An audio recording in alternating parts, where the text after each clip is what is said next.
European football period where they are preparing to start a new season and a lot of summer signings are happening.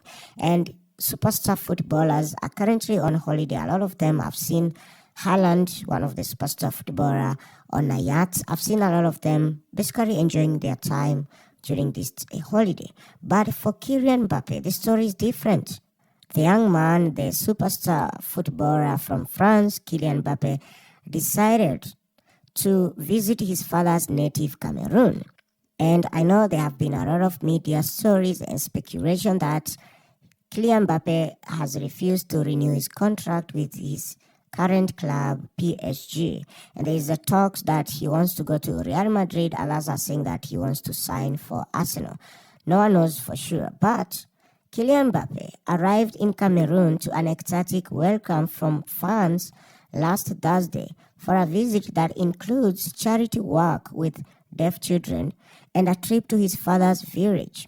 And I've seen a lot of stories and videos online, particularly African YouTube channels and blogs, talking and highlighting this visit to his father's native village. And it was a beautiful scene to see where Kylian Mbappe drove from the capital Douala in Cameroon through places that have no roads, muddy roads, to deep into the Cameroonian countryside to where his father came from.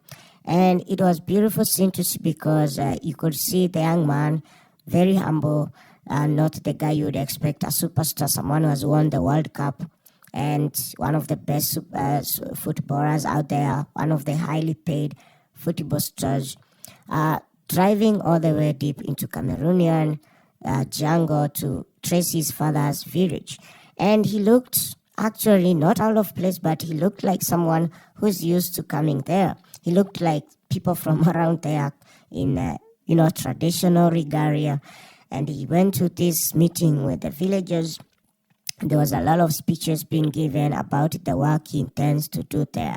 So it was a beautiful scene to see. And I understand as an African, it's always sometimes a good thing to trace your ancestral origin.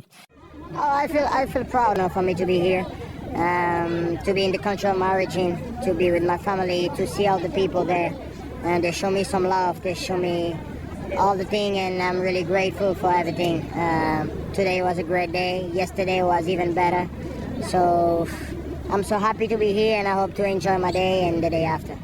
I've seen people come from as far as the United States to countries like Ghana, Gambia, and even Gabon to try to trace where their ancestors came from. So to Kylian Mbappe, this is a good gesture, and I expect a lot of other stars, black African footballers will also take a cue and try to go back to their ancestral origin and try to figure out how they can help the communities back there. And I'm not saying others are not doing it. I am aware that Sadio Mane, the footballer superstar from Senegal, does similar works, but he was not born in Europe. So I'm talking about the other Africans, the diaspora that was born outside the continent. It's always good that you go back to trace where your father or your mother came from. It's a good thing. Even the, former president of the United States, Barack Obama, did the same thing, I think twice before he became president. And from his book, he says that going back to his ancestral roots actually helped him to achieve